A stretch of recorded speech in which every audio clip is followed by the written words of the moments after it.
In the heart of Port Harcourt City, there lived a woman named Esther.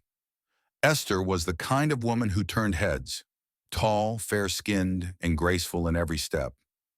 Her voice was soft like evening breeze, and her laughter made men forget their troubles. It was no surprise when Chooks, a successful man in his early 30s, married her. He was working with an oil firm in Port Harcourt, earning well, living well. Their home was the type people pointed at and said, "God, when?"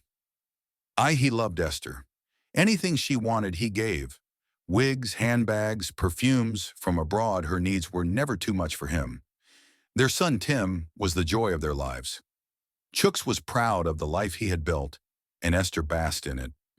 Then one Monday morning, life turned. Chooks came home early, face tight.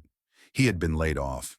Company downsizing. No warning, no promise, just a letter and a handshake. At first, Esther thought it was a joke. When she realized it wasn't, her silence turned to irritation. She stopped smiling. She started sleeping late and waking up angry. She would look at Chooks like he had failed her, like his worth was tied to the paycheck that no longer came. He sold their second car. She sighed. He cut down on shopping. She frowned. He asked her to help manage things for a while. She laughed and turned her face to the wall. Then one quiet afternoon, as rain tapped softly against the window, she told him she was tired. "Tired of what?" Chooks asked. "Tired of suffering. This is not the life I signed up for." She packed her things that evening.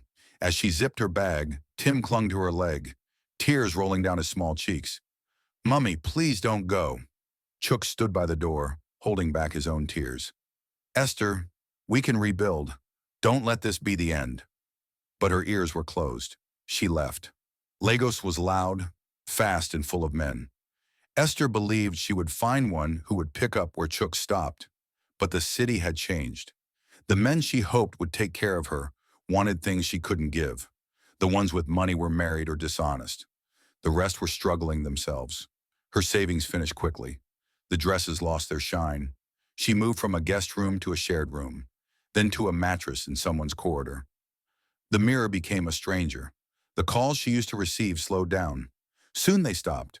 There were days she stood by the roadside, hoping a familiar car would stop. None did. She thought of calling Chooks, but shame tied her hands.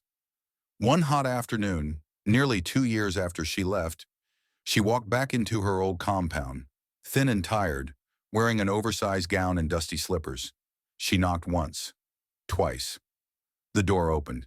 Tim was taller now. Chooks stood behind him. She looked at them, eyes full. "I just wanted to see you both." Chooks nodded. He didn't speak. She wasn't there to stay. She knew it. But that moment was enough.